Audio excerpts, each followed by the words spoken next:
signed by the Israeli government and Pfizer in 1991, stating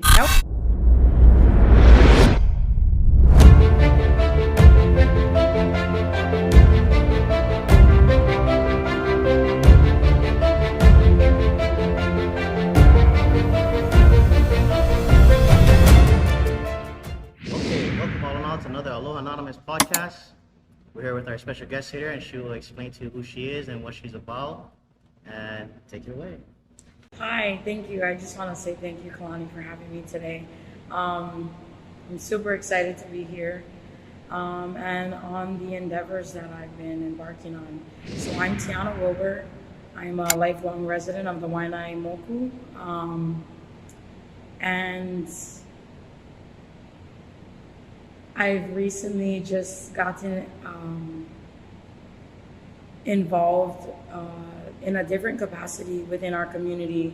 And to be completely honest, if it wasn't for COVID, I think the awareness wouldn't have been brought to the forefront for me.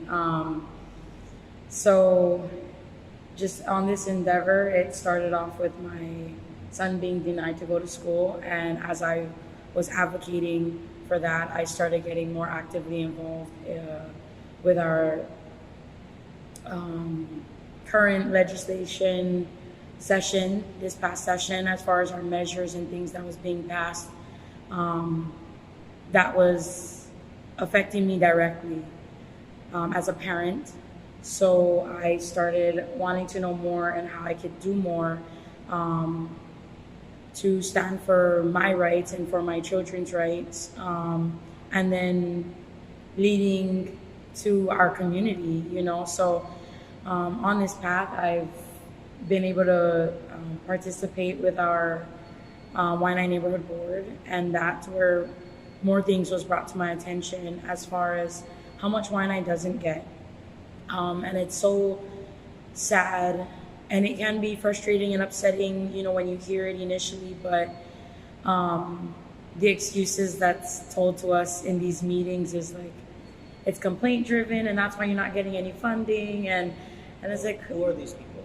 So this is just particularly city and county. City and county. City and county, particularly Is there names? So don't quote me on the last name, but I know her first name is Dawn. And she was presenting, the finance and budget, and particular topic was housing and homelessness.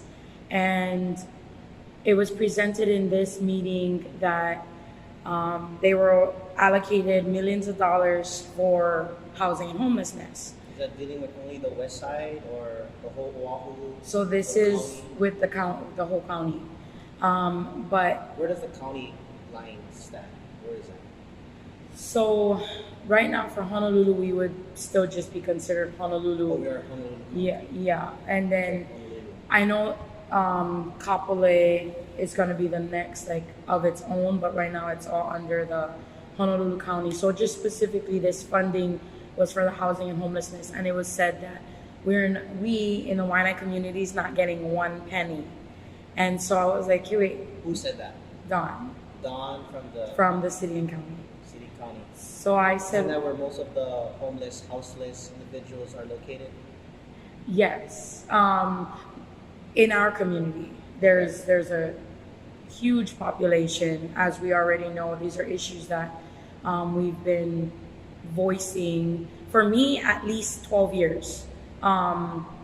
It could be longer. How old are you? I am 30 years old. Oh, you're 30 years old. Yes. Should have done it at the beginning. Yeah, sorry. Yeah. 30 years. Yeah. Okay, I'm 33. So 12 years ago, who were you 12 years ago? I was a high school student, and this would be a senior in high school. Yeah. And I say minimum 12 years just because I've heard of our homeless community since I was in high school. And so that was kind of a topic that I brought up to her attention was it's going to be 12 years this year that I graduated high school. 12 years this year? This year. And who is your mom? My mom is Darlene. What does she do for a living? So for majority of my life, my mom, thank God, she actually was home with me, raising me. Home. And yes, What's your father do? my father is he's currently self-employed, Self-employed. but he's yes. Who was he 12 years ago when you started this journey? 12 years ago, actually, he was self-employed. Oh, always been self-employed. Doing his own For more than 15 years. He started this as a side job, but his, I guess, career that he had the longest was a correctional officer. Oh, Yeah. like a C, that's So- C-O. ACO. Yeah. ACO. Yeah, right, ACO. right. Yeah. Okay. So he is adult corrections officer. Yeah. And Here you are in politics. yeah, it's definitely, honestly, I'm not a politician. I've never had a desire. This is your first in year? First year, first ever interest. I've always voted since I was 18 years old because I was excited to vote. And that spark was because in second grade we used to do that practice pretend voting. I remember that. And I remember Linda Lingo running that particular year.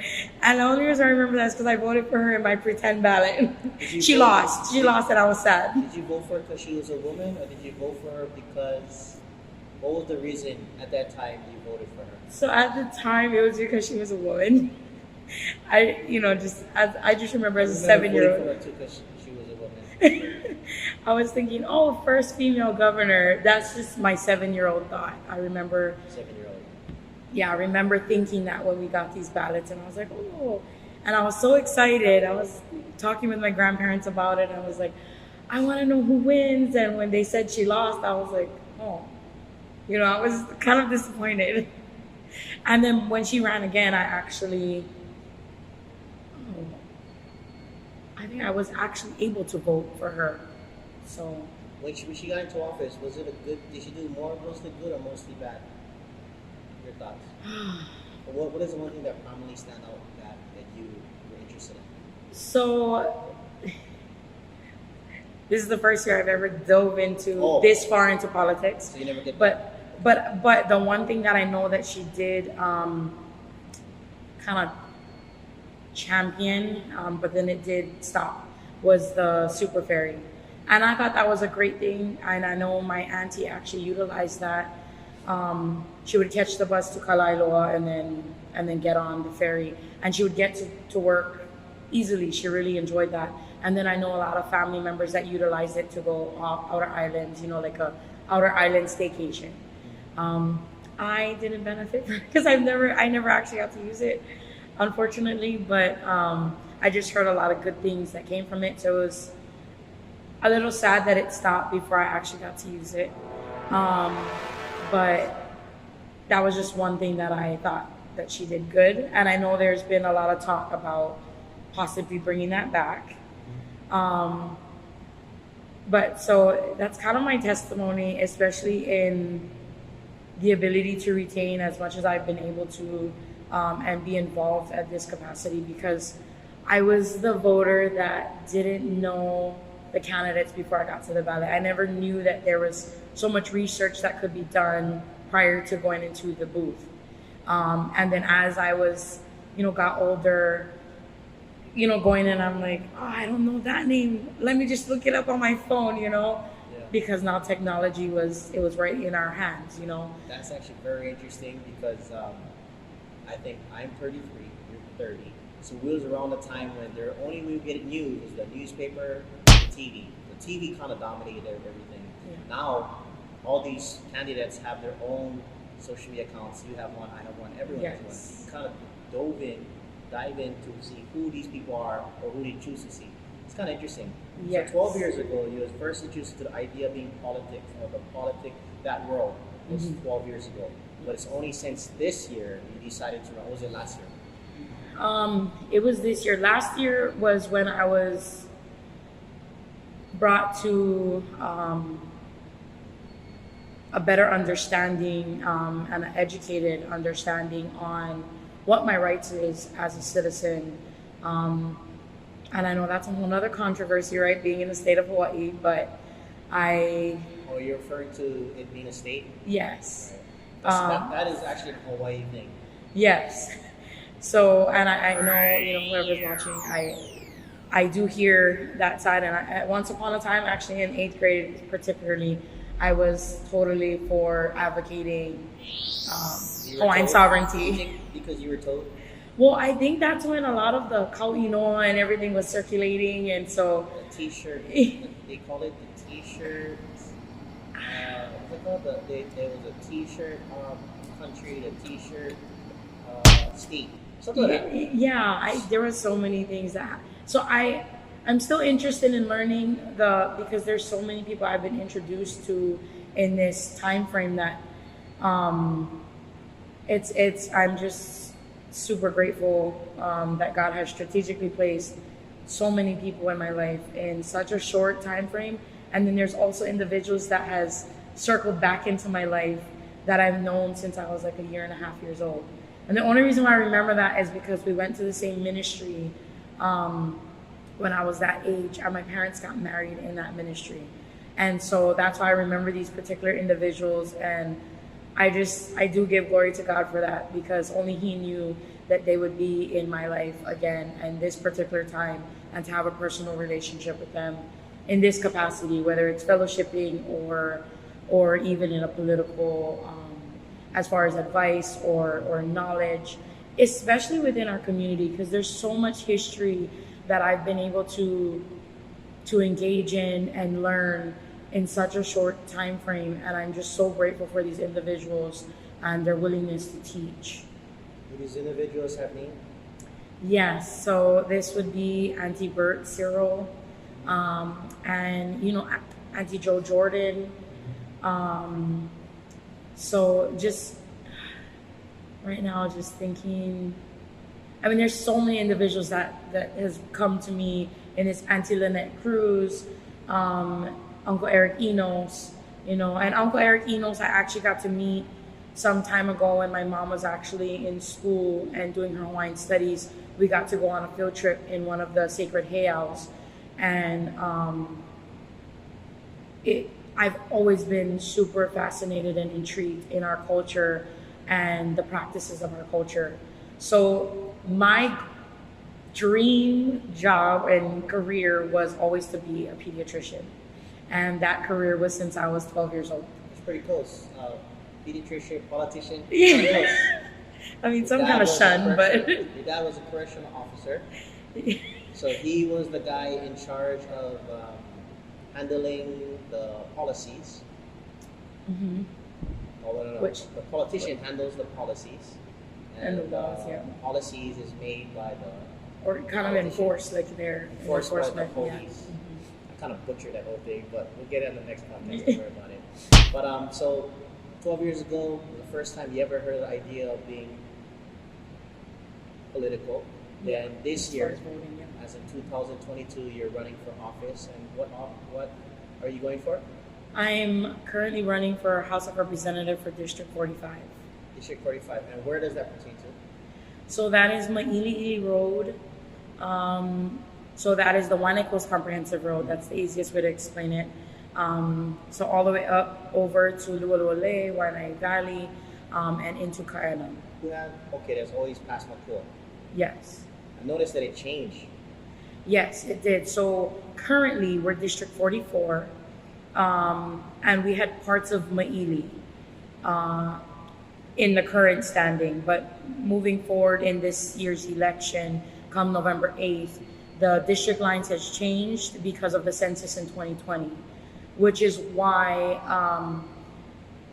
this is really a historical election for the state of Hawaii. It's the first time in the history of Hawaii's elections that everyone is removed from their seats because of the census. In 2020, the population had changed, and so they had to change the district lines.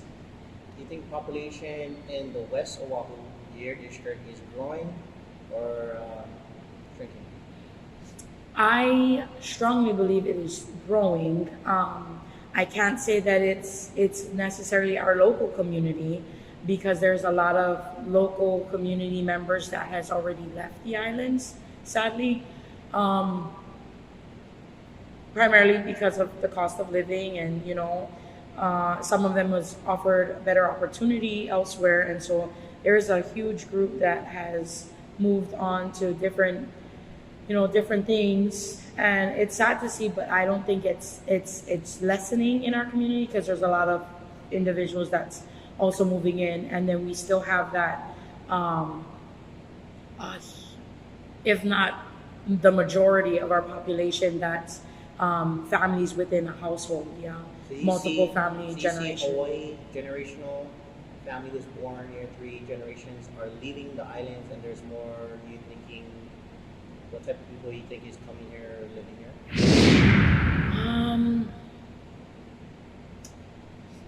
So there's a lot of people moving here from the continent, and it's not all bad things. There's just a handful of things that I can't necessarily say I totally agree with, like changing our culture and the way we live or the way we value and view things. I actually noticed that, if I may, Mhm. I'm not sure if Hawaii people vote. So I think if more tourists, more people not born here live here, I think you're gonna get more vote if you get that vote. That is Do absolutely Hawaii true. people, do you think in your view that Hawaii people believe in the voting thing, or do they just wish to talk about it? They mostly talk about it. A lot of the communities has lost faith in our voting Who are the integrity. who are the top 3 people in office that made local people, Hawaii people, lose vote? Who do you think is the 3 names? Those that you 3 feel? names. I don't know if it's 3 names or if it's Your top generations. three. Yeah, your top Not- 3. Because it's only recently that you joined the political realm, that you've been familiarized it from time you voted. But who are the top 3 people you think were in it, or the top 3 occasions, events that happened that you think swindled the idea of Hawaii people not believing in the voting process? If I had to say current,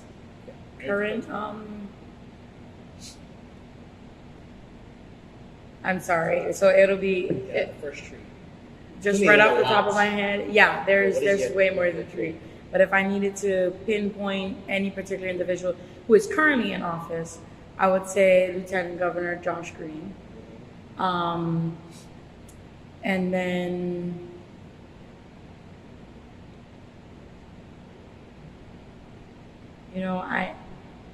It's very hard. I was so sad to say it, and this is because truly, moving forward, no matter what, we need to work together. And so I just hope that this is taken with a grain of salt, and that it is going to be used to improve individuals. Let me try this, because I think that Hawaii people have a hard time, if I Trusting. may, speak our self-truth, because in the mainland, people can talk about whoever they want to talk about, because there's not likely they're ever going to see them again. They talk about other people, but here in Hawaii, we're going to talk about them, we're going to call them out on their name, and next thing you know, we're going to see them at the gas station, we're going to see them in our grocery store, like, hey, what's up? You, what's up? I heard you talking about so-and-so. Yeah, why, what's up? That's my self-truth. And we're just so butthurt about speaking our truth. And that's Yeah. what I think, that it's a Hawaii thing. It's a Hawaii thing. Yeah, I guess so. Yeah. Speaking of the Hawaii thing, there is 2 main things that you're interested in running and possibly changing. What were they? The first thing that you noticed when you get your son? You said. What are the things that you didn't like? So I don't like that we as the people are being silenced, Okay. and not Who's being silencing us? our legislators. Our legislators. Those legislators are people who, what do they do? They put laws into place. Would that be senators? House of Representatives and Senators. So it goes, Nomination. yes, because it goes to the House first, Uh-oh. and then so it's voted on in the House first, and then it Houses. moves. So Oh.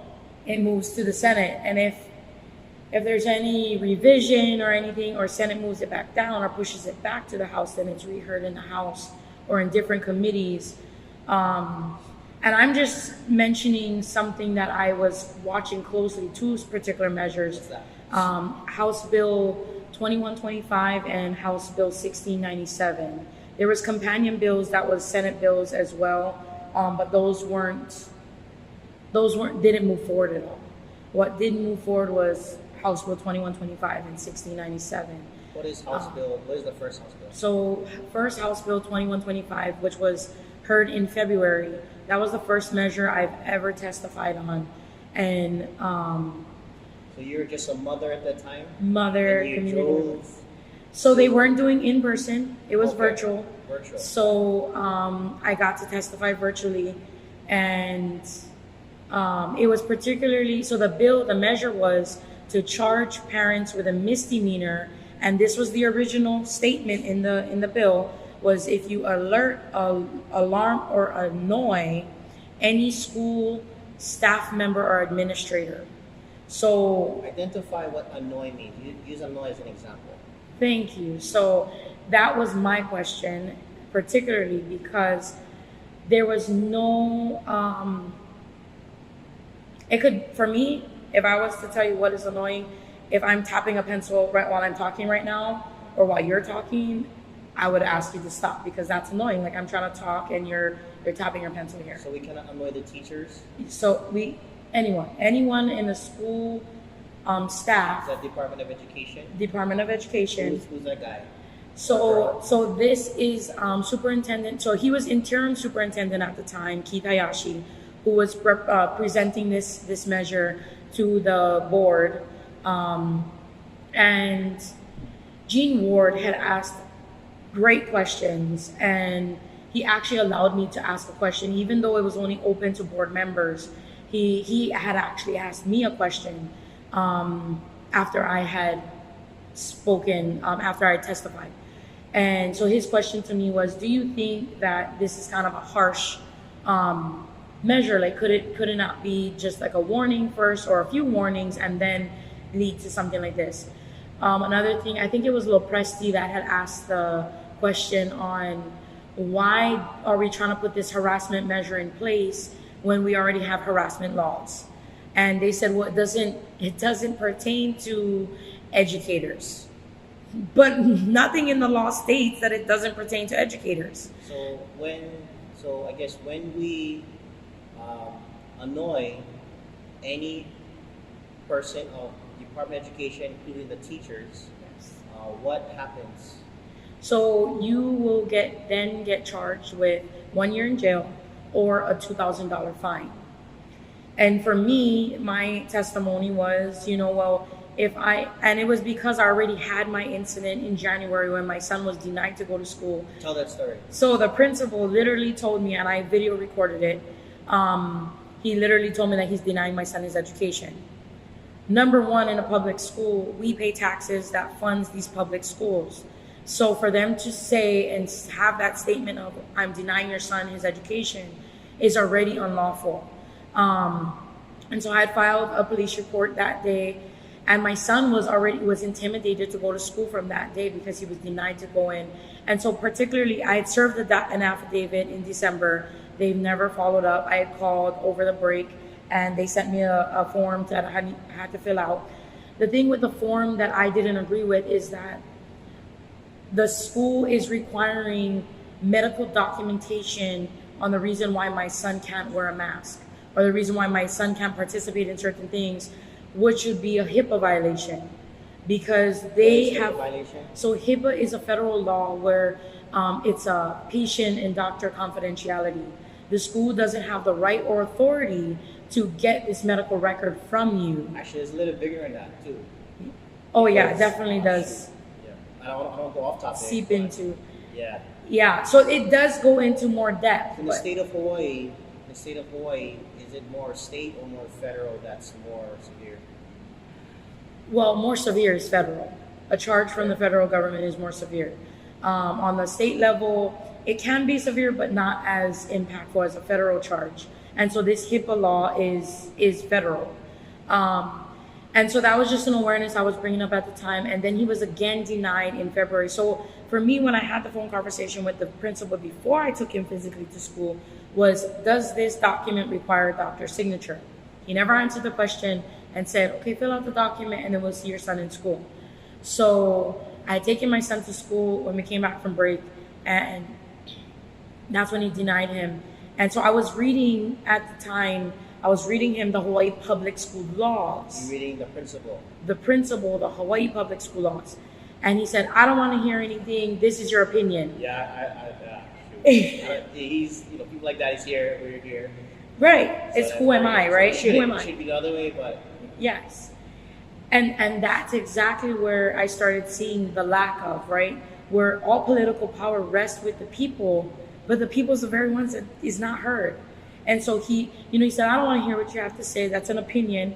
And I said, this is your Hawaii public school laws. He said, well, it's our school policy. I was never physically shown the school policy. I also brought up that when I had enrolled my son into school, I never signed any documentation stating that I agreed to mask my child or participate in any testing or vaccinating of any kind enrolling my child into public school. And he didn't answer that. Was it forced vaccination?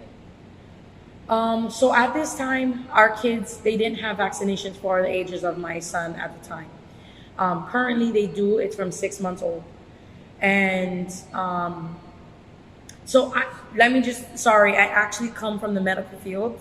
You do? Prior to me. What's the experience? My last experience was medical assisting. Okay. And what year was that? So this is I finished my certification in 2016. Okay. And then I've worked with family medicine, and then I've also worked in urgent care. And Are you still there, or are you still?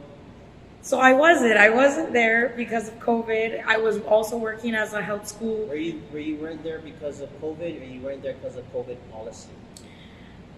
So I thank God for this, because he let me out of the medical field. So I was last employed with the Department of Education as a health school nurse, as a health aide, as subbing as a health aide.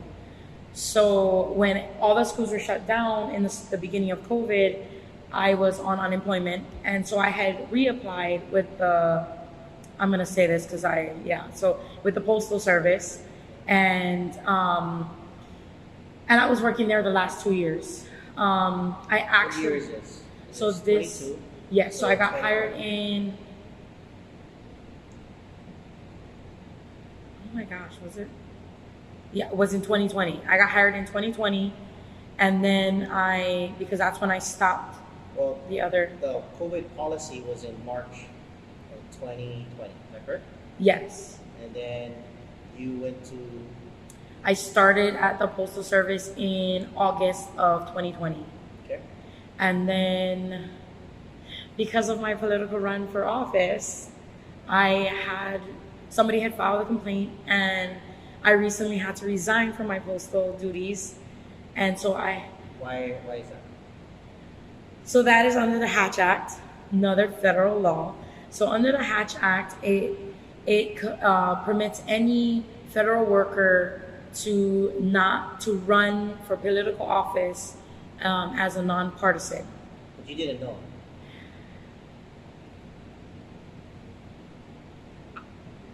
Yeah. So this goes deeper just because oh man, there's so many things, so much great things that's coming to Hawaii. It's amazing.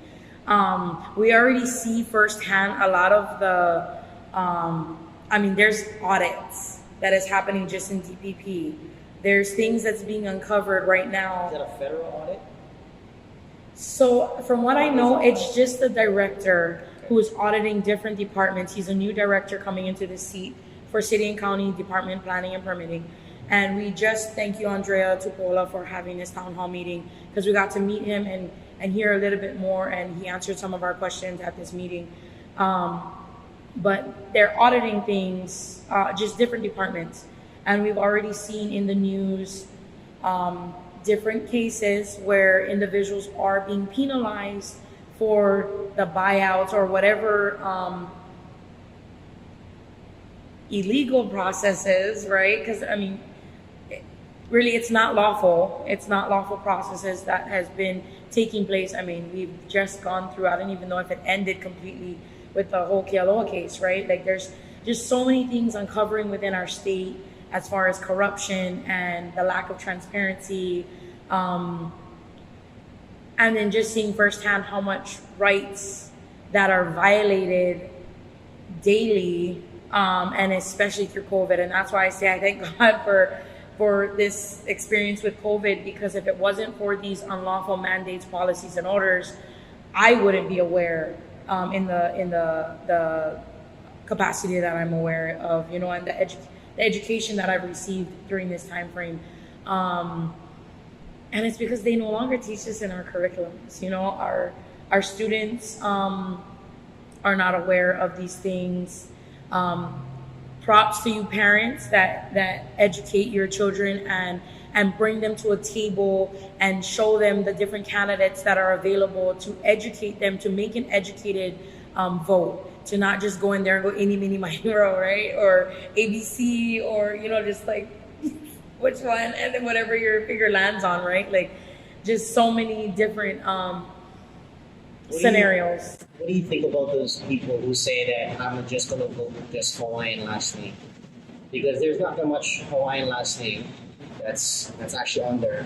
And those who actually follow the 1893 thing, that understand that supposedly back then, because we weren't there, I wasn't there, no one was there other than pictures and sort of the videos that were told, stories, is that the foreigners, the white entity, the corporations were actually in our monarch, and they actually took it from the Hawaiian people, and then they eventually it was always owned since then, and then still potentially owned today. So I guess what would you say to those people who say, I'll just vote Hawaiian because at least it's going to be corrupted, or at least it's going to be some type of way, at least it's about Hawaii family? What do you think about that? Well, I'd be at a huge disadvantage because I'm majority Hawaiian, but my last name would not permit me to have that vote, right? Because it's German. My last name is a German last name, and it's probably the least. What is it? Wilbur. Oh. Yeah, Wilbur is German. Do you have a Hawaiian last name? No, because even my mom's maiden name is Portuguese. So, but she has the most Hawaiian. Do you think it would be an advantage to have a Hawaiian last name? Because of the mentality of so many, yes, it would be. But I don't think that we should base our votes on that. It needs to be an educated vote. We need to seriously know. And I mean, I'm sorry, if the candidates aren't willing to do an interview or for you to get to know them, especially as a community member, that's not the right candidate for us. That's not a candidate that's willing to hear the people and stand for the people and what the people are saying. Because I've just seen that too often, especially in this time. It's honestly sad. And when I hear from our legislators, I voted for this bill because I felt that it was necessary and I didn't have to come to the people. So we kind of got off track. Sorry, and I didn't finish the Hatch Act. Yeah. Finish So that. Hatch Act is a federal law that prohibits any federal worker to run for political office in a partisan race. They need to run nonpartisan. Now, I just want to explain that as I was researching, because I was all for it, I was like, you know what, I'm running for office, I'm going to go nonpartisan because I don't want to jeopardize my job, and because I do appreciate, you know, what the Postal Service has done for me. There was other opportunities that was available to me there as well. But so I had I was just wanting to make sure that was going to be my stern, solid decision that I'm going to do this nonpartisan. And then as I was researching, for the state of Hawaii, we have a law that's in place that doesn't permit you to run nonpartisan. Since when? I can't really quote that when it was put into. I do have the research.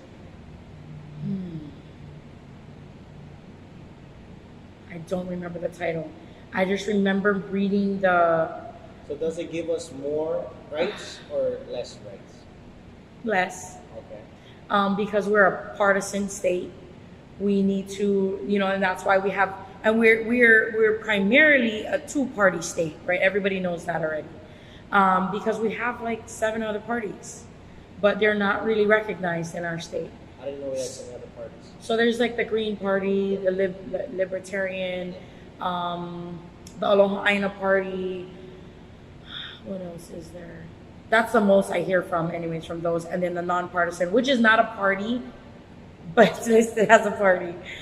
I think Hawaii people individually do not vote as a particular party, but more as just the individual candidate. Do you agree or disagree with that? So as I go and talk to the community, Yes. it's generational actually, where because my mother and grandmother and great grandmother had always voted one particular party, I'm this particular party. Some of them is at least 4 or 5 generations.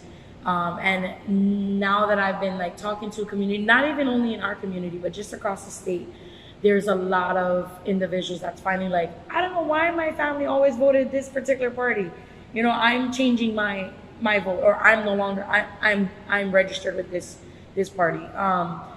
And so that's been a conversation, like, and we already know we're a lopsided party in our state where Hawaii is so damaged.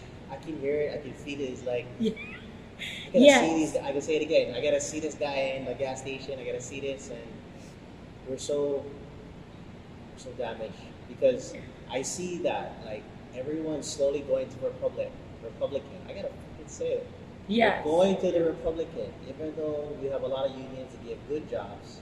Yes. They're awesome paid. Yes. But everybody is turning into Republican. Is that a yes or no? Yes.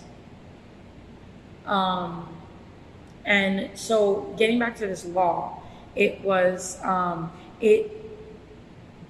if you run nonpartisan, you need so many votes. So it's like 170 to 200 votes in order for you to be on the general ballot. Now the catch is that in order for you to run in the primary race, you need to have an opponent. So like I have 2 opponents in the Republican Party. And who are they? They're Misana Altager and Sherry Oquindo. I gotta have those 2 next. Yes, Then please have a do. debate on this. They're wonderful, strong females as well, and I commend them for running. And so, if you don't get an opponent, first off, Okay. you're not on the primary ballot. Now you need to be on the primary ballot to get the votes. So it would be a lose-lose for me if I went in as a nonpartisan, and nobody ran in the nonpartisan party, because then I would never get the votes. So then I had to make a choice. But because of other legal things that we were putting in place, just regarding the integrity of our elections, and that's why for me, I had pushed to our community as I was going out and talking individually to the community. I was encouraging them, please go out and register, please go out and vote, like make your vote and your voice count, because I know the history that we've had. I know you lost faith in the system, but this is our time to gain back the control, the political control, the political power, as a people and as a community. So there's so many individuals that has been enlightened and encouraged and excited to actually either register to vote or go back and vote, to put their faith back in the system, because of other legal endeavors that we were pursuing. Unfortunately, we're still we're battling the corruption, so it's still on this trail. And what top 3 corruption in Hawaii did you speak of? top 3. So Or just the top 50, because there must be many corruptions. So yeah, there's pages, probably a book. I don't know, but Book that will be written. loitering money. Anybody in particular? Well, Or is this one of those allegedly? allegedly, well, Or there's has it already been proven in court? there's already a lot of individuals that it's been surfacing as far as their payouts just with COVID. Just with COVID alone, there's so many funding and money that's come through our state just because of the COVID guidelines, the emergency proclamations. So if you guys didn't know, I know Governor Ige has been in Supreme Court. I haven't gotten... No, they don't know. Oh, okay. So, see, so this conversation can go on forever, and this is just Assuming they don't know. so much knowledge that in this short time frame. So, Where can we find that information? And we'll move on. so you should be able to search it online, but of course they don't put it out to the public because they don't want to draw attention, right? What I don't know, because I've actually asked for an update from governor's representative on our board meetings, the update on what is the status of these court hearings, because we was actually attending before the mandate stopped. We attended the first court hearing that I was aware of, and this was particularly regarding the unlawful mandate of emergency proclamation, because the law When did states. that go down? So this happened back in February 21 or 20? 2022.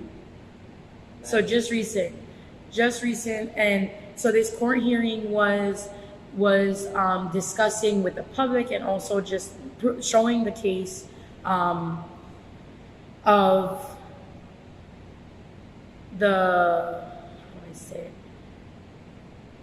lack of power that governor actually had to call us into an emergency proclamation. So he had the power for the first 60 days, but for 2020? of 2020. So when it was first claimed emergency proclamation, the law states that the power is only for 60 days. Okay.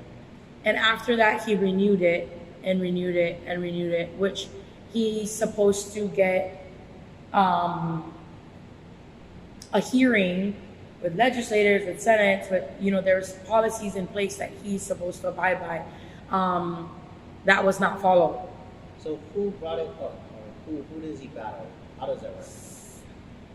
So I know there's particular individuals, and I know avidly Jessica Priya, who is also running for state senate. Sorry, forgive me, I forget what district. And She filed it. She had avidly worked with, I believe her name is Lavon. Lavon had posted some other videos. This is where I first saw her advocating, was at the Outer Island Airport when she was being forced to mask or do the safe travels and things like that. All these things were all unlawful. Our state didn't have the power or authority over the people to do that. And I know we want to say that we were in a pandemic, but I actually want to change the phrase. It was a plandemic. This has been planned for years, sadly, Is it written in the book, or is it somewhere we can find it? So don't Google anything. Google is going to cover up everything. I'm just being honest. When I first started researching COVID back in 2020, I found so much information medically on these things. And then it stated just in CDC that all studies has been stopped. It ceased. And months went by, and I wanted to know, there was things that was being said as far as the different strains, the different strains. And so I was researching, like, how did they get a strain? Because I remember the first test that we've ever done, they didn't take any blood samples. Like, how are we getting the detecting the strains? Like, what are we detecting? And how are we detecting it? Is it just with the swab? And so I started researching that particular topic, and you can't get a strain. You can't get a strain diagnosis or change from a swab. Is that what you read? And that's what I researched. And I don't remember this was 2 years back. I had screenshots of it, but I need to go look, because when I went back to these particular sites, it wasn't there anymore. And it totally changed the whole. Do you have a screenshot? I will look through my photos and get it, yes. And it's not there no more. It's not there anymore. Are you saying it's being filtered? Absolutely. So who would you say is on the top of this filtering?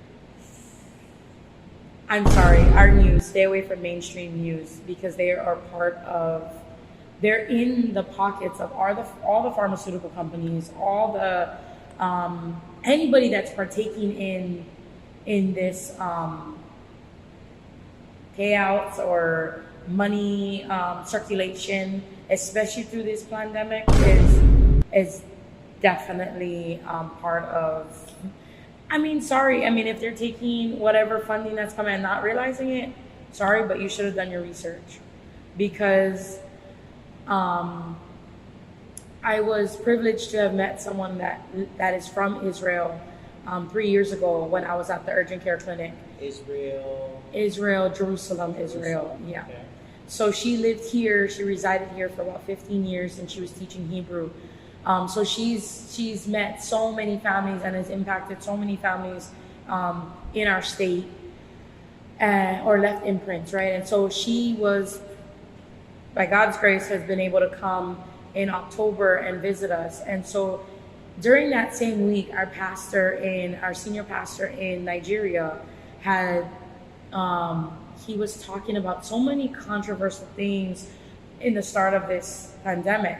Pertaining to Nigerian news?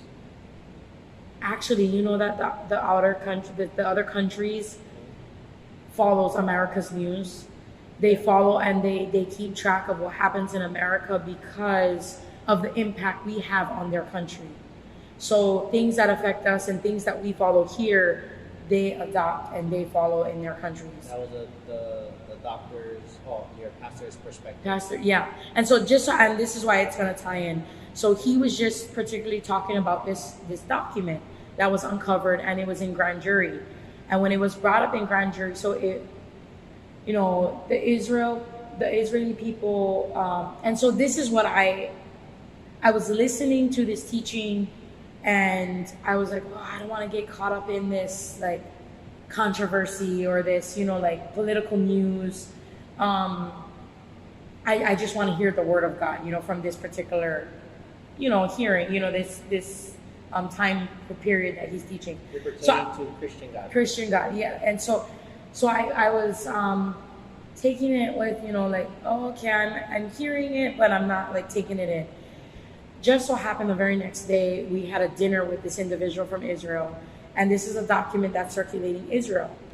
And so I didn't finish like hearing the rest of that session because I was just like, I don't want to get caught up in all these worldly things that's happening and things. And so she starts talking about a document, and I was like, no, it can't be the same document. And she had showed us the same pictures and then went into detail on what happened in Israel. So for 2 years, they were told, if you love your loved ones, stay in your home. And for Israel, they strongly believe, and they follow Old Testament. All their protocols and procedures is all Old Testament. So they don't eat meat. They grow their own stuff. They boil their water because, like it states in the Bible, that the government will poison their water to kill the people of Israel. Because they're the promised people of God, right? And so they strongly believe that the government is put in place by God, and so they are very obedient to what the government says. Interesting. And so she was bringing all this up, and this is exactly what I filmed her talking about this. And so she was stating how obedient they are. And when the government said, if you love your loved ones, stay in your home, lock yourself in your home, don't go into contact with anyone. And so that's what they did. And as they're communicating, they're like, okay, how's everybody doing? Nobody's sick, no deaths, and so they're good. And then months go by, and they're like, they send out this notice. We got this vaccination, and if you love your loved ones, then vaccinate. Everybody get this vaccine, and you're gonna save your loved ones. And so they went and started getting vaccinated.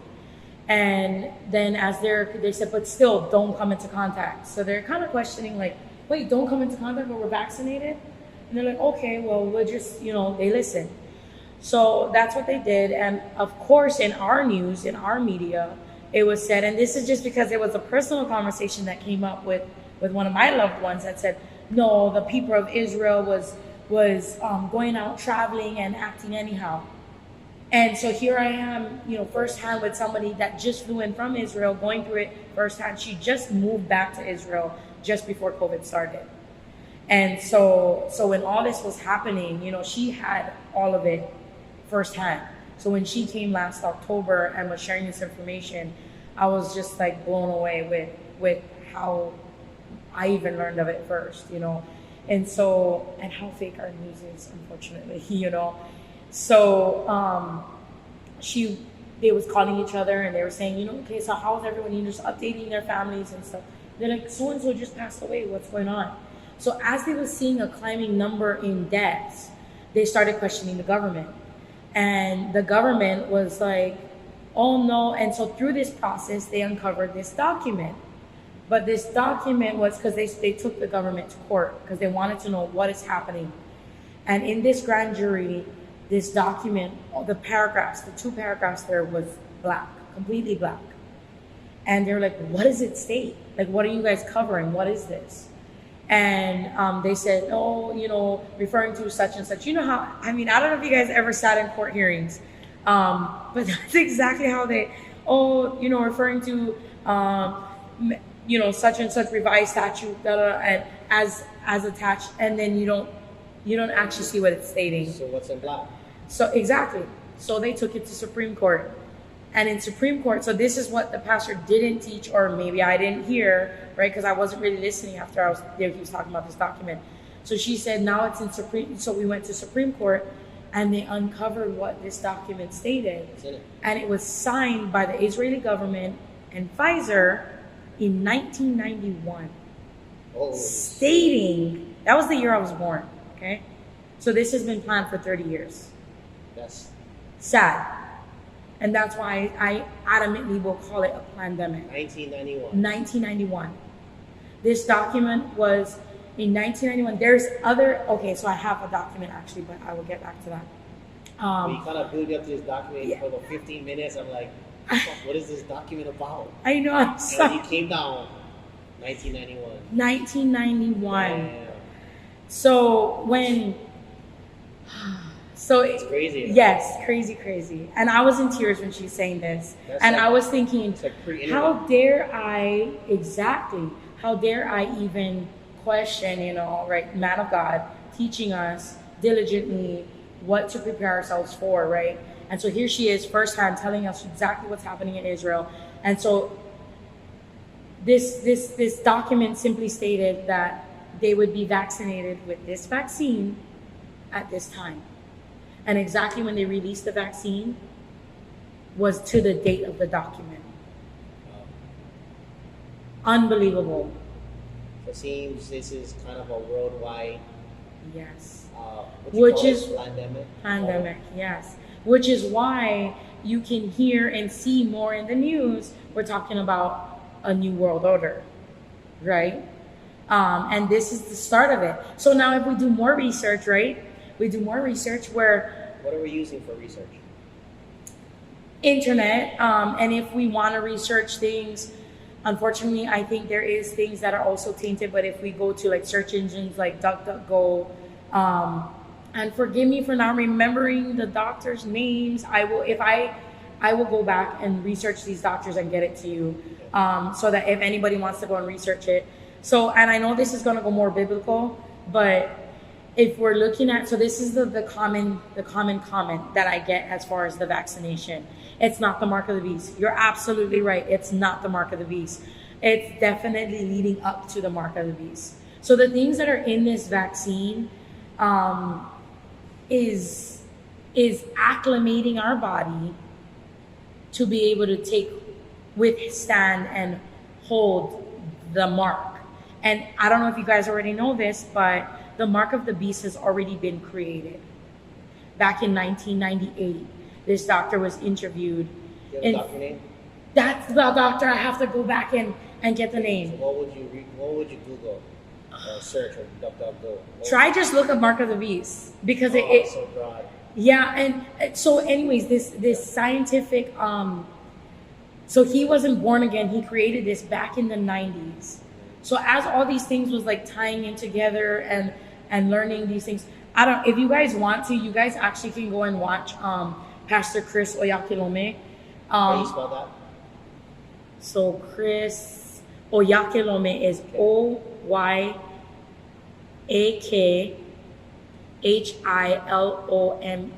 Does he teach? So he's a minister in Nigeria, but through the last 2.5 years, he's been having sessions. So if you go back to 2020 and start from March of 2020 and just watch his follow him and watch his YouTube, some of his YouTube things, especially right after immediately they remove it. Excuse me, especially when he's talking about these controversial topics, right? It gets removed. But he has a lot of this information on there as well. And video footage of these doctors. So this scientist had created the Mark of the Beast back in the 90s, and he wasn't born again.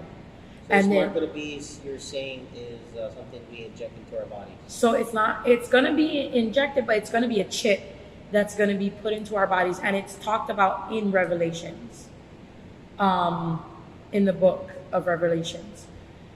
And then, to understand you correctly, the entire, according to the preacher. Yes. Was he a preacher? He's an evangelist. He was a preacher, though, you're saying? Yes, he's a minister. Pastor. Yeah, pastor. Okay. So the pastor, his understanding is that, in his perspective or his self-truth, is that all his people he in charge of, he told everybody to follow the government because historically they believe that the government is The Israeli government, yes, They believe that it was God put them. in place. Why is it that Hawaii people don't see our government as taking care of us? Do you see that? Is there a difference? But I guess, do you see that?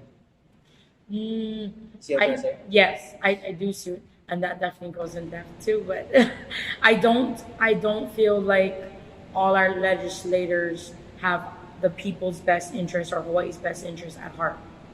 Are they human? That on the very, very top? You think they're human, or is they're not human at the very top of all this thing that's going on? Or what is it? Because I guess the Nigerian people finally caught up, and now they understand that, oh, maybe the government. Is that what you're saying? Is that what you're saying? So Israel is the Israeli government. So yeah, they definitely tread softly. Nigeria, I can't really speak on. They're just Yeah, that's why I'm gonna ask only from his perspective, because we're not from there. We got our own problems here in Hawaii, right? yes. So for him, yes, he believes they're people, and they his primary focus is to pray for them, that they'll make sound decisions for our government to lead us. Yes. Nice. So he prays avidly, and so for the last 2.5 years, there's someone praying around the world every 15 minutes. There's a group praying, and that's been going on for the last 2.5 years around the world. So Korea, China, just everywhere. It's amazing. So if I may, I want to try to take it back over to our island. Yes. The first thing that, because there were two bills that got you interested in running for office. Is that correct? Yes. The first one was bill number 2125. that deals with Misdemeanor. so anybody who talk to the teacher don't like it, you can Yes. get hit with a fine or jail time. Yes. That's legal now. It passed through House, went to the Senate, and then went back to the House. So the senators said no. The senator said hear it in these two different committees. So Okay. So this is kind of just something to watch if anybody's interested in getting into. Okay, so it's not guaranteed yet. Yeah, not guaranteed. Okay, yeah. So actually the bill died. It ended up being deferred when it went back to the Senate. So it needed to be heard in the health. So the way they did it was they combined two committees. So our representatives, right now, they said it's a go. Is that what you're saying? So our current representative for our district, Cedric Gates, who sits on Education Committee, had voted yes on both measures. Yes or nothing? He voted yes. Yes. What was the second one? The second was HB 1697, and that was a sexuality bill that was going to be introducing a curriculum into our public schools, teaching first the administrators, the teachers, a curriculum of sexuality, teaching them to respect and to know what it entails to be in a same-sex relationship or transgender, whatever, all these LGBTQ, and this was introduced by Kiki Caucus. And I state this to say, because as I was getting more involved and seeing these measures and then looking at the resources and things, looking into depth, so they was going to actually introduce this as low as kindergarten. So kindergarten, what are they teaching them? They're going to be teaching them how to be in a same-sex relationship, or really what the bill was primarily trying to do was to recognize anyone that was choosing that particular lifestyle. And where is that bill stand right now? So right now, because the committees didn't pick it up, it died. Okay. So it never moved forward to the Senate, and sometimes that's what they do, because it's a heavy topic. They'll submit it to these. So it was health, and I believe it was sent to health and education together, meaning that both committees needed to hear it together. So anytime you see EDU/HTH or any, in a combination, they need to be heard together. So they need to collaborate together to either who's going to take the lead on it, or to secure time to hear it together. And that's sometimes works in the people's favor, especially when we're opposing something, because most times they don't agree to hear it together, or they just don't find the right timing to hear it together. So it makes it a more complicated hearing to present that particular measure. So that's what happened with that bill. But imagine if it didn't. What they would be doing was, and I this was the exact experience. That's why I want to share it. They would teach the teachers first. It didn't matter what subject you taught. Every teacher across the board needed to learn this curriculum, because I had reached out to some teachers and they weren't aware of this. And some of our Hawaiian immersion teachers was like, no, it doesn't affect me. I'm a math teacher. But that's not what the bill is stating. The bill literally states every teacher across the board will be taught this curriculum, because any individual, and please don't get me wrong, I have family members I love dearly who choose these lifestyles, who choose to be transgender, or whatever have you. I'm not against any person's personal choice as far as that, right? I just don't think that so it's a belief, right? This comes down to a belief. I believe that this is what's best for me, or I believe that this is the lifestyle I choose. But now we're forcing it on everyone as a whole. And I don't think that's okay, because if I can't go and push Jesus on everyone, accepting Jesus is a choice, then how can someone else's belief be pushed on me or my children is the worst part of it. So, not the worst part about it. That's just kind of a catch for me, It's not the worst part. I don't see how that's fair, right? And how we're respecting everyone's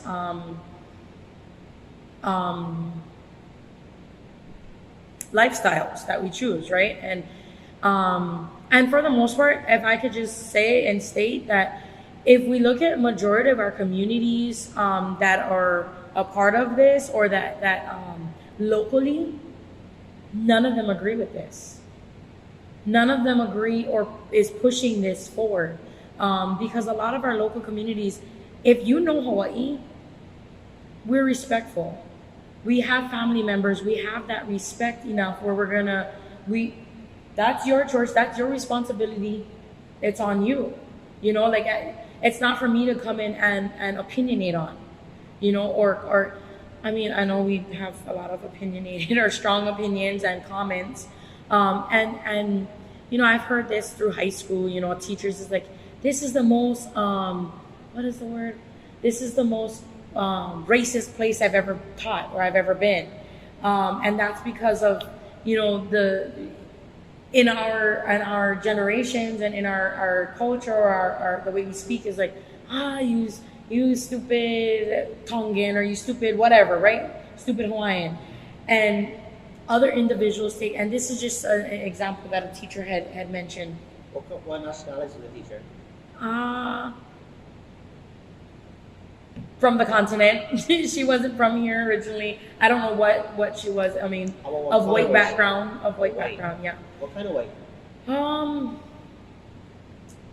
I don't know if it was more like a redneck type of background. That kind? Yeah. So it was.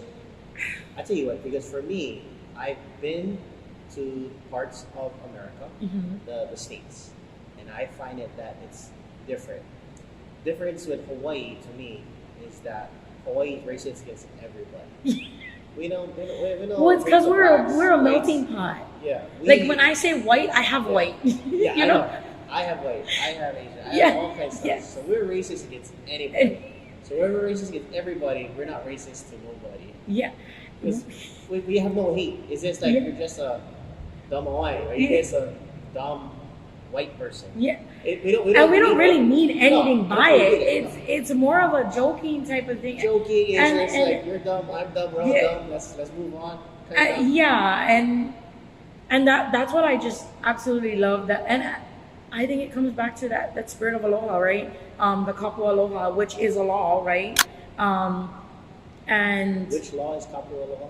That's what it's called, kapu aloha law. Oh. Yeah, that's what it's. And I know, so like Waianae Kupuna Council, they still function by this law, and anybody coming in interested in learning it, or they'll have you sign that agreement that they put together. As far as everybody coming to one circle, coming together and coming to bring solutions and not problems, not complaints. Where we're not trying to complain about things, we're trying to solve those issues as a community, right? And so, and it's not just the Waianae community; it's the whole coastline, right? So, but the measures 1697. So, not saying that I feel any type of way. I just don't want it to be pushed. I don't think our tax dollars should be paid to teach sexuality. I'm pretty sure we've done fine. That's generations. Is that your core? Is that one of the main things you're running?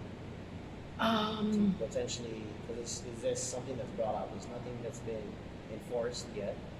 Yeah, it's something that drives you. Those are the two things. Well, because I had went my first initiation on participating more in the community. I had attended my first board meeting, and which board meeting? This was in March 2022. Is it the Waianae board meeting? Waianae Neighborhood Board meeting in March. That was my first attendance, and I was kind of saddened that our representative wasn't present. There was a representative for his office on the call, but I had to present my questions. That's when I actually was elected to serve on the board, and I was so grateful for the opportunity. You're on the Waianae board? So I currently serve on the Waianae Neighborhood Board. Is there anything else you're serving for the state or for the area or for people? So I'm serving as the vice chair of our Waianae Neighborhood Board, and then I'm serving as vice chair on the education and the Hawaiian Affairs committee of our neighborhood board. I also participate with Moms for Liberty, and around the same time, all this had just magnetized to me, and that was just absolutely phenomenal and amazing to be a part of. There was also another group, Fathers and Mothers for Children, and they were avidly advocating for our children to be unmasked, because at the time, like, they were still masking our children and forcing these things, but yet us as adults was not being forced to do these things. And then when you looked into it more so, because it's public record, it's something called the ESSER funds, ESSR. If you look up ESSER funds, as long as DOE had abided by the COVID guidelines, they were provided or allocated. I think in this recent meeting I had with another, he's actually a coach who's trying to collaborate as well, as far as our Department of Education, for our student athletes and things. They had accumulated about 150 or 160 million or $1 billion in ESSER funds. You gotta check that number. Yeah, on the safe side, 156 million. Yeah. In funds towards where? Towards our public schools. Public schools in where? Across the state. Yeah, across the state. 156 million, and given from who cut that? Federal government. Federal government cut because we were still following COVID guidelines. So we were given funding, yeah. But they kept using the excuse that it was superintendent of Kitayashi. Okay. Yeah, and then they kept deferring to we're going on Department of Health. When was that? Safety guidelines. So this has been going on since, I think this surfaced the ending of February and in the March timeframe, when we were just learning of these. So it's already issued. Yeah, the ESSER funds has already been allocated to our public schools. Google search that later to see. Yeah, you can look up, and they've been. Yeah, and if you look up like Board of Education agendas and things, those are all public records. Board of Education YouTube videos and things, they have the hearing minutes and video of those discussions on the ESSER funds and things like that. But so there's just so many things that wasn't answered in that board meeting, and that's when I asked the question on, because I had found. What was the top 3 questions or the top questions you were asked that wasn't answered? Why? So this was directed to our representative Cedric Gates. Why did he vote yes on specific bills, House Bill 2125 and House Bill 1697? And only because he sits on the Education Committee and he voted yes on both measures. And so I had printed out those measures, and that's why I wanted to attend the meeting, because I had a conversation with Representative back in February regarding my son being denied to go to school, and I hadn't have a follow-up phone call, and was told to me. So as I was calling and leaving messages for the follow-up, just because I wanted to follow up to see where it stood. You left messages? How many messages? I think there was at least 8 messages. You either contacted him through Messenger? So I contacted via phone to the state capitol office, and also on Facebook. Yeah, so I didn't have any social media up until me running for office. Oh. So, yeah. How does that work? It's definitely everything is just no social media ever. Yeah. No social media. Yes. No. How does that work? What's that like? What were you doing this whole time? The only thing I ever did was email, but I've actually never known that we had so many platforms to be involved in our community in this way. Yes, it is. And so when I talk about new endeavors, there's so many things that I'm fresh and new to. How did you not get in? To social media? How did you not get in? Because social media for us, 30s, 28, 40s, we saw the little ding, ding, ding, right? So we got there and we had chats. Did you at least get into the chat rooms? No. No chat rooms. Okay, then you had the chat rooms.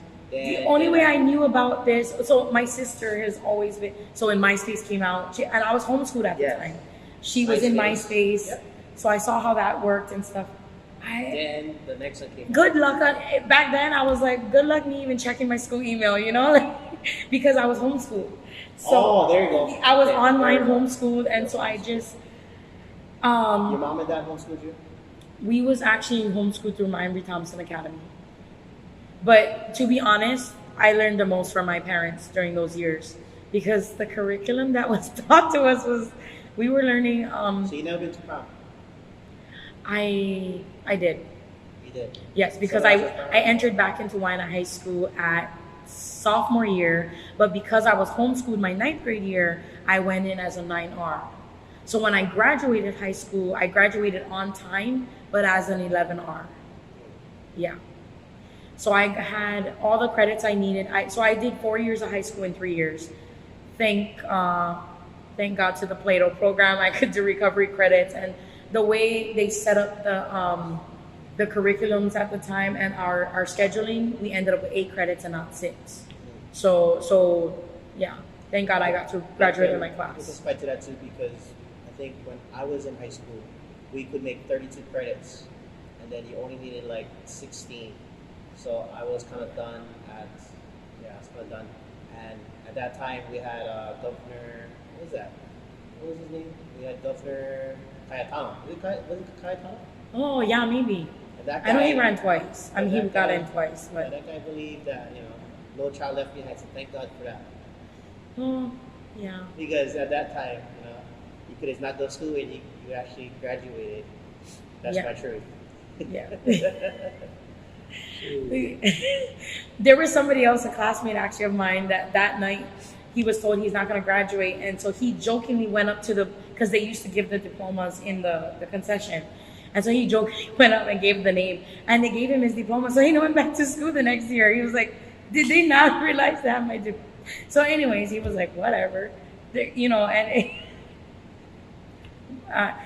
unfortunately I don't know how much I fully agree with the No Child Left Behind. Yes, I don't want any child left behind, but the way they gear it up, I don't agree with, because I feel like they leave so many behind. Now that I'm older, yeah. Sorry guys, everybody getting left behind because everything's geared up for testing and passing the test, and there's no hands-on. There's no, from kindergarten, it's just paperwork after paper, like a worksheet after worksheet, and I'm like, that is not okay, In 10 minutes, 15 minutes, they expect them to be done with this worksheet. And not all of them are, and I only was awakened to that when my youngest brother was in kindergarten and first grade, and I was able to shadow him just because that was my part in volunteering, and I enjoyed being with little kids. And my grandmother actually wanted me to go to school to be a preschool teacher, but I was like, I don't know if I want to do that for like a daily, and an everyday thing. Yeah, and so if you became a teacher, what should be learned in school? Because I know I learn best hands-on. I want them to. I mean, if it's kindergarten, preschool, first grade, I think there needs to be a lot more sensory projects and commitments, more field trips. That's definitely lacking, Now, since there's going to be, how much you said, 4.5 million? 150, at least $150 million. Oh, yeah. Sorry, $150 million. So did they get good field trips, huh? Yeah, should. I mean, everybody get ACs here. So when we were there as the public to discuss, those, because it was on the agenda, they're not engaging. They said they're not engaging with the public, is what we were told. Not disclosing what they're doing with the funds? We were there as the public to be heard, but they were not to engage. So hopefully that changes. So I actually appreciate, so it's a new chair, Bruce Voss, who was in attendance at these other board meetings. He's been serving on the board, I think he said, for the last 6 years maybe. But he's currently the new chair of our Board of Education, and we just had about almost 3 weeks ago a community meeting at Pearl Highlands Elementary, hearing from parents and what they want to see moving forward.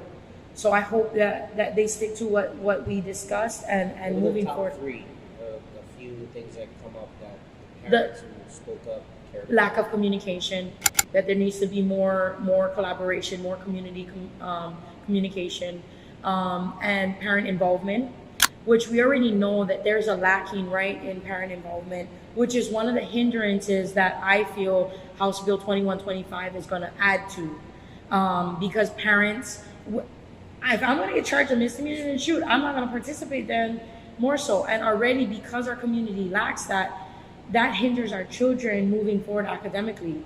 It makes a huge difference in when you have your family involvement or parent involvement in your children's academics, because I know that has been a success in my part as far as me being able to graduate or be even ahead of my peers in particular topics growing up, because of the knowledge and the involvement that my parents had in my upbringing, and then in my education.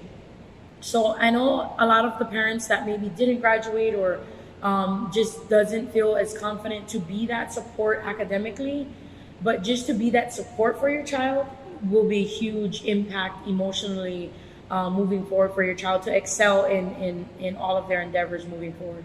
So it's something that I don't encourage to not be involved. Like I want our community to be more involved in our children's academics and anything to do with the schools, because a lot of the principals and great principals know this, that without the parent involvement, without the parent support, you can't run a successful year. And a lot of principals will attest to that. I've heard through all my years going to school and thanking our parents for attending and things with Principal Randall Miura. And he was the principal at Lehoku. I don't know if it's sure yet, but what I heard before this school year started is he's officially retired from Lehoku. But I don't know, because he said since I was in school there that he was going to retire, and he's been there. He always said that. Yes, he's always said that. So I haven't looked into it if he's officially retired for this school year, but that's what I heard through the summer. And I absolutely love him, and I love all the teachers that was a part of my upbringing in Lehoku Elementary, because they have a huge part in the values and morals that I bring, as far as respect and being aware or educated or even having a voice, right? Because they would have discussions with us, or they would have like Ohana nights where we would come together as a family and do projects together, and that's where I would commonly hear like Mr. Muir always thanking the parents for attending, because without the parents bringing us, right, to be a part of these events, it wouldn't be successful. So now as a mother, Mr. Araki did, thank parents in the past, for Ohana night and stuff for attending, or our Hawaiian Affairs for attending, because truly, like, if we don't have that involvement for donations or participation, then they don't have a successful event, right? And then we don't get parents. So one topic right now that the new principal of Maka Elementary is asking for is community suggestions or involvement in alleviating the traffic, after school traffic pickup. And I think that's a great way to start in collaborating with the community. That those are huge topics that parents can suggest things, because they're the ones going through it, right? What would work better for them, or just smoothly flow the traffic better if we was to, who to go to the best, is the community. So, because we're the ones actively living it and being a part of it and facing it, right? So same thing like these measures, when we're passing things in legislation, it's huge to let your community know what is being brought to your table, brought to your office. Because if we don't know, then we don't know, right? And so March, I had asked this to, at the time was James Hamada, he was the representative for Cedric Hate's office. And he said, well, he doesn't know the measure, but he knows that representative knows the measure because he voted yes on it, so he'll bring back the answer. So the following month, April... You did have an opportunity to get to his office, just not a direct answer? So I actually, after the February meeting on my personal matter, I didn't schedule any personal meetings after that. And so because I was kind of sad that, the presence wasn't there, my answer wasn't answered. Is it the answer you never wanted to hear? Or because there was just no answer. So they needed to take this back to representative to get his answer. And so in April, there was a new representation, Lacey, who was just hired, and so still presently hired to be a community liaison for Cedric Gates' office. So she was attending for her first time the neighborhood board meeting, and I had asked if my follow-up question, if she had the follow-up answer to my questions. You did? Yeah, and she said, I'm so sorry, nobody relayed any messages to me to relay your messages. And I said, so does that mean that I have to wait a whole nother month for my question? And within 45 minutes, I guess she had reached out to representative, and representative had come on the meeting, because it was virtual still. And so his response to my question then was... Who's he? Cedric Gates. He responded? He responded to my question. So first was House Bill 2125. And he said, well, he voted for that because... And you can go back and watch these board meetings on YouTube. And then I believe they also show it on Olelo at times. But his response to my House Bill 2125 was... What's the House Bill again? Is the misdemeanor. Misdemeanor one. Yeah. And the response was that he felt he didn't feel it was necessary for him to come and bring it to the community's awareness, because he felt it was absolutely necessary because he worked in Makaha Elementary for 2 years, and he saw how much threats and things that came through while he was a staff member of Makaha Elementary. And so, but for me, I live right in front of the school, and I don't see that actively. And so going back to our hearing in February with Keith Hayashi, Gene Ward had asked the question, because Keith Hayashi said it's such a high case count, and we need this bill. So he's advocating for this bill. And so Gene Ward had asked him, well, what is I believe you can also watch this on YouTube. He said, well, what is your high case count? What is your stats on your high case count? And he said, well, I'm sorry, I actually don't have that information in front of me, so I need to get back to you on that. So it was kind of like, okay, well, we're avidly, bringing, showing this bill and advocating for this bill, but not even having the data to back it, right? Which was kind of like, okay, well, that doesn't make much sense. You're saying it's a high case count, and you can't even give us a case count right now. What is a case count? So good question. So in our Moms for Liberty, Zoom meeting, Gene Ward had attended, and he had brought us the information back. It was about a week after. He said, so I got the high case count, and the high case count number is a high number of 6 in the span of a decade. What is a case count? So the case count is how many harassment cases that has been filed by our teachers, staff, or administrators that has been, as far as harassment cases. So where do we find the more information to account for that 6? So I have not seen that physically.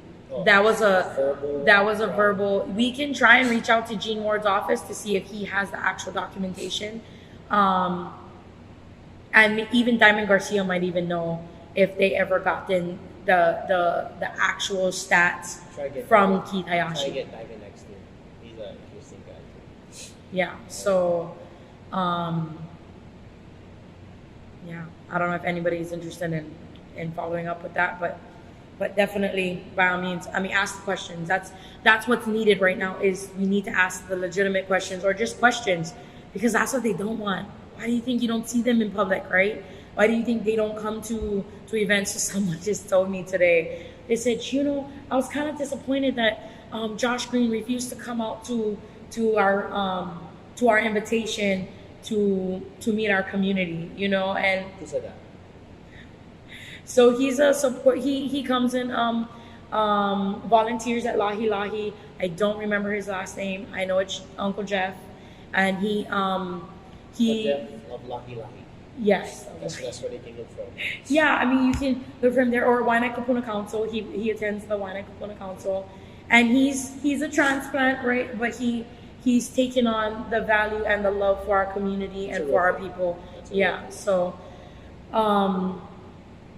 but it so, and then the second response to my HB 1697, because I started elaborating on the measure and my thoughts on it and feelings on it, and he said his exact response was, wow, that was a lot to digest. And so Chair Sharpoy had said, well, you know, could you respond to board member Wilbur offline? And since April, I have not gotten a response. So that week, I had an in-person meeting with Shar and PVT and all these other groups as far as like recycling and things like that. And so I had mentioned, like, I didn't get a response, so I had sent another email. So I did a phone call and then an email as a board member, not on a personal or constituent, but as a board member now, sent an email, attached the chair along with it, and I haven't gotten a response to that email. And You think everybody just busy, or what are your thoughts? Because there's a lot of things that's been going on. Answer take time. Nobody answers. Think everybody's busy, or I understand that you might be busy, but any form of, even if it was just callback, even if it was just a simple callback and say, I'm so sorry, I haven't gotten the time to work on that yet. I haven't got to talk to the principal yet, like I had mentioned, but I will work on it. I haven't forgotten about you. I think as long as we get that covered or respected, as far as that our time didn't go unnoticed or our voices didn't fall on deaf ears, right? I think that you would continue the respect of the community. so you'll be that difference. Praise God, yes, I will be. Once again, where are you running for? House of Representative for District 45. Who should they vote for?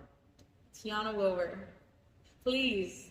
I can't do this without you, community, Waianae. Like, moving forward, we need to work together, Kokua, Lokahi, together in unity. Bring all our ideas and solutions to the table, and let's really sort out which is the best moving forward that is going to benefit us not only today but tomorrow and for the future, you know, because I'm not doing this for myself. Like, I might not even see a lot of things come to pass, maybe even the time that I'm in office, right? But if we can start putting these projects and solutions in place moving forward, you know, the next person coming in is going to have that same, because you know what, community, Waianae, it's all the political power rests in the people. And for me, I firmly, as I've gone through these months, I see very, this is just my view, but I strongly believe it, that if the government has pulled the wool over our eye for all these generations, for years, right? And so the way we function, the way we see things, oh, it's the government, we're going to listen, we're going to abide by it. Because it's our government, right? And they know best, they know better, they have the degrees, they have the qualifications to be in those positions. And to me, the honest truth is, if Waianae was to seriously take heed to these things and educate ourselves and catapult ourselves to a different level, meaning getting involved and participating when the action needs to be taken, participating. And I'm not talking about fighting, you guys. Like, verbally, we need to stand in what is right and know what is, you know, what is our rights, what is our laws, so that we can come back and combat them on the legal realm, right? And if we can do that, complete honesty, our government will be silenced. And that's what they don't want. Because of the population that we hold out here, the power that we hold out here just in our community, because of the amount of people and the voices we have, if we just utilize that to come together and work together, our government will be silenced. And that's what I strongly believe.